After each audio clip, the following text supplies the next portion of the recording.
धाकड़ खबर बेखौफजुमा बेबाक अंदाज। धाकड़ खबर के न्यूज़ से मैं आपके साथ हूं अकरम रईस खान। पुलवामा कांड पर जो सवाल जम्मू कश्मीर के पूर्व राज्यपाल सत्यपाल मलिक एक के बाद एक लगातार कई इंटरव्यूज देकर उठाते जा रहे हैं, वही के वही सवाल, जी हां, वही के वही सवाल अब उठा दिए हैं पूर्व सेना प्रमुख शंकर राय चौधरी साहब ने। जी हां, शंकर राय चौधरी जो एक्स आर्मी चीफ हैं, उन्होंने भी सत्यपाल मलिक की तरह पुलवामा कांड को लेकर कई सारे गंभीर सवाल खड़े कर दिए और मोदी सरकार से जवाब मांग लिया है। लेकिन जैसा कि पहले से भोंपू मीडिया और उसके दलाल चाटुकार दंगाई पत्रकारों को सांप सूंघा हुआ है इस मुद्दे को लेकर, वैसा ही अब पूर्व सेना प्रमुख के खुलासे के बाद भी भोंपू मीडिया और उसके दलाल चाटुकार दंगाई पत्रकारों ने गूंगे का गुड़ खाकर अपनी जबान को बंद कर लिया है। लेकिन आपको इस मुद्दे को जरूर जानना चाहिए कि ex army chief Shankar Roy Chaudhary साहब ने कहा क्या है। तो सुनिए कर्नल रोहित चौधरी को, जिन्होंने आज प्रेस कॉन्फ्रेंस की है कांग्रेस के हेडक्वार्टर में। ऑनरेबल प्रेस के मेंबरान, जैसा कि आपको जानकारी है कि कुछ दिन पहले हमारे जो जे.एंड.के के कॉन्स्टिट्यूशनल हेड थे, former governor Satyapal Malik ji, Pulwama incident के समय उनकी एक इंटरव्यू आई और उस इंटरव्यू के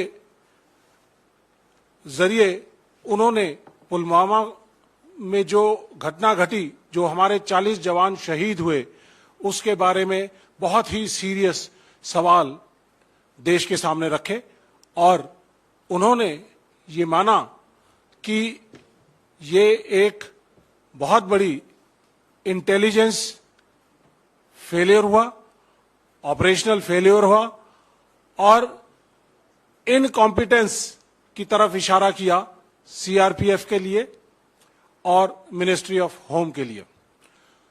उन्होंने ये कहा कि 5 एयरक्राफ्ट की जरूरत थी और उनको एयरक्राफ्ट अगर दिए जाते तो आज ये घटना नहीं घटती और हमारे जो 40 जवान शहीद हुए हैं वो आज हमारे बीच में होते। ये बहुत ही सीरियस और दुखद सिनेरियो है जहां पे एक कॉन्स्टिट्यूशनल हेड ये आकर ये बात उठा रहा है कि ये एक फेलियर हुआ और उसके बारे में उन्होंने उस समय आवाज उठानी चाहिए, लेकिन प्रधानमंत्री जी ने उन्हें कहा चुप रहें, ये कोई और बात है, कोई और चीज है। और वही चीज अजीत डोवाल जी जो नेशनल सिक्योरिटी एडवाइजर थे, उन्होंने भी यही चीज कही। और इसी क्रम को आगे बढ़ाते हुए हमारे distinguished former army chief general Shankar Roy Chowdhury, उन्होंने भी इसके ऊपर संज्ञान लेते हुए उन्होंने अपना वक्तव्य दिया है और ये कहा है कि 2500 सुरक्षा कर्मियों को 78 गाड़ियों के अंदर आप जम्मू से श्रीनगर ला रहे हैं।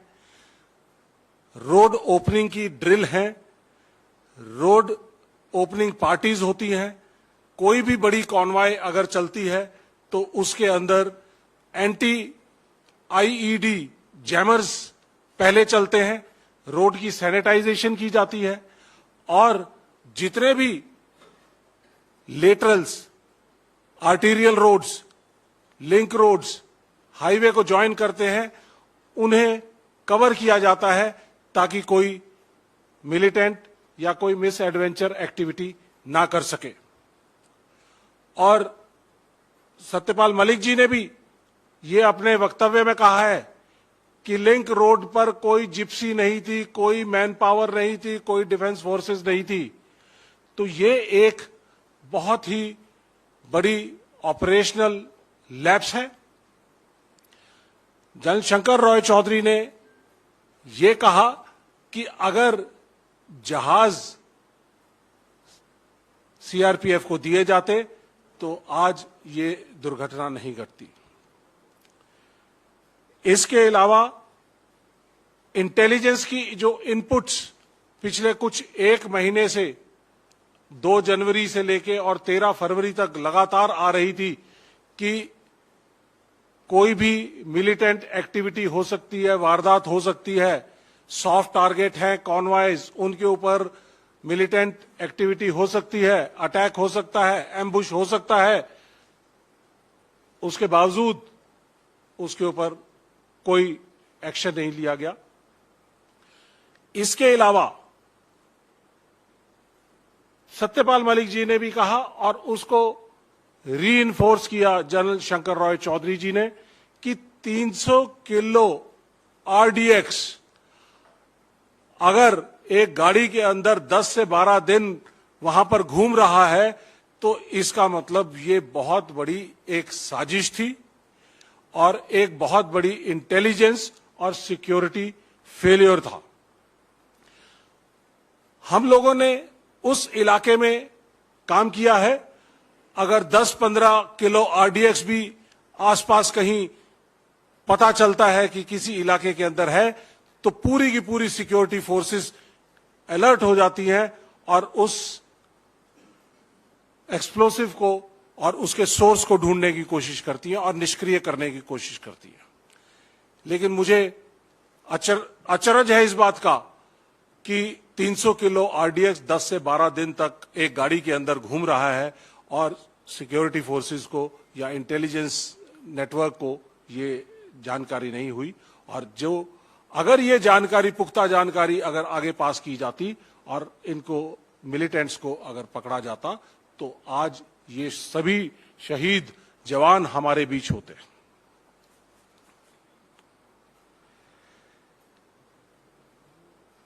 इसके अलावा जनरल शंकर रॉय चौधरी ने बड़े ही वैलिड सवाल पूछे हैं।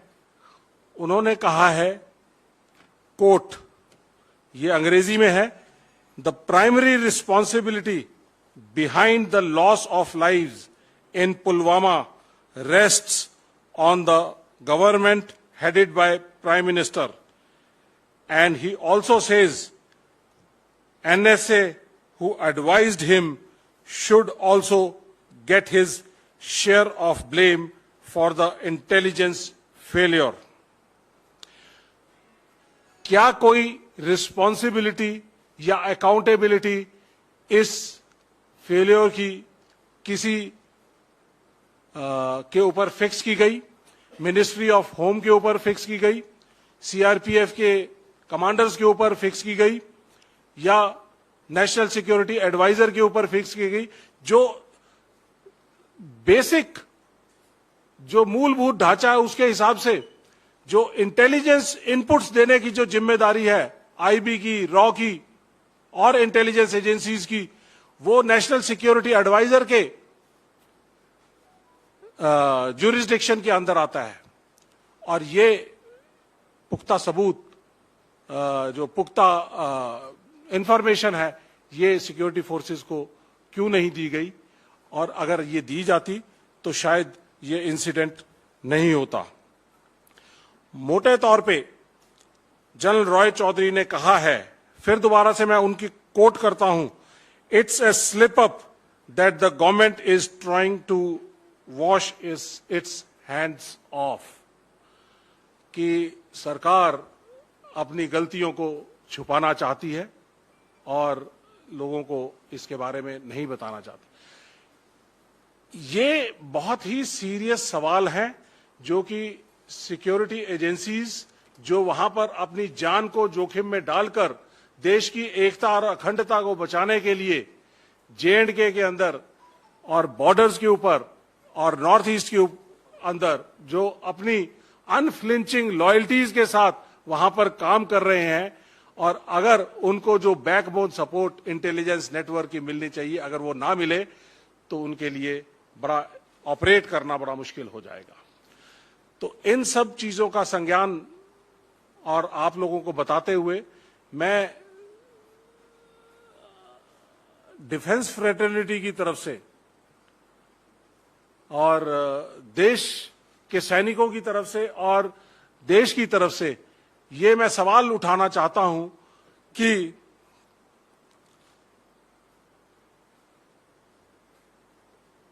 कि ये how this attack took place.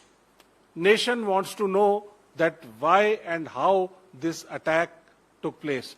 Why and how there was an intelligence failure.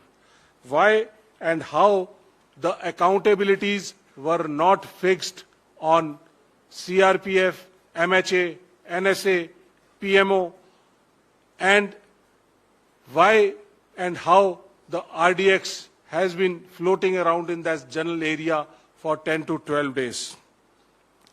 And how and why these lapses have been taken care of so that such incidents do not take place again. और 4 साल बीत चुके हैं and सरकार ने अभी तक इसके बारे में कोई जिक्र नहीं किया। 17 लोग इसके अंदर उन्होंने नामित किए, जिनमें से 7 लोगों को मौत के घाट उतारा जा चुका है। कुछ लोग आज भी बाहर घूम रहे हैं। तो हम सरकार से जानना चाहते हैं कि हम डिमांड करते हैं कि वो एक वाइट पेपर इस पूरे इंसिडेंट के ऊपर लेकर आए, ताकि देश को मालूम चले कि असलियत क्या थी, क्या हुआ, किसकी गलतियां थी, किनकी वजह से हमारे सैनिकों ने शहादत दी और किन को सरकार बचाना चाहती है। ऐसा एक श्वेत पत्र उनको लाना चाहिए। सुन लिया आपने, ये हैं कर्नल रोहित चौधरी और इन्होंने विस्तार से बताया कि किस तरीके से एक्स आर्मी चीफ यानी कि पूर्व सेना प्रमुख शंकर राय चौधरी साहब ने भी उन्हीं सवालों को उठाया है जिन सवालों को सत्यपाल मलिक उठा रहे हैं। पुलवामा पर सरकार न जवाब दे रही है, न उसके दलाल चाटुकार दंगाई पत्रकार अपना नौटंकी ड्रामा कर रहे हैं डिबेट शो के नाम पर, क्योंकि उनकी दुकान बंद हो जाएगी अगर कहना केजरीवाल का कि चौथी पास राजा के मामले को लेकर कोई डिबेट शो किया तो। बने रहेगा धाकड़ खबर के साथ। कमेंट्स के रूप में आप लोग अपनी राय दे सकते हैं, खबर को लाइक कर सकते हैं, चैनल को सब्सक्राइब कर सकते हैं और ज़्यादा से ज़्यादा हमारी खबरों को शेयर कर सकते हैं। फिर ऐसे ही किसी सुलगते हुए या उलझते मुद्दे लेकर मैं आपके सामने हूँगा हाजिर। फिलहाल अभी मुझे दें इजाज़त।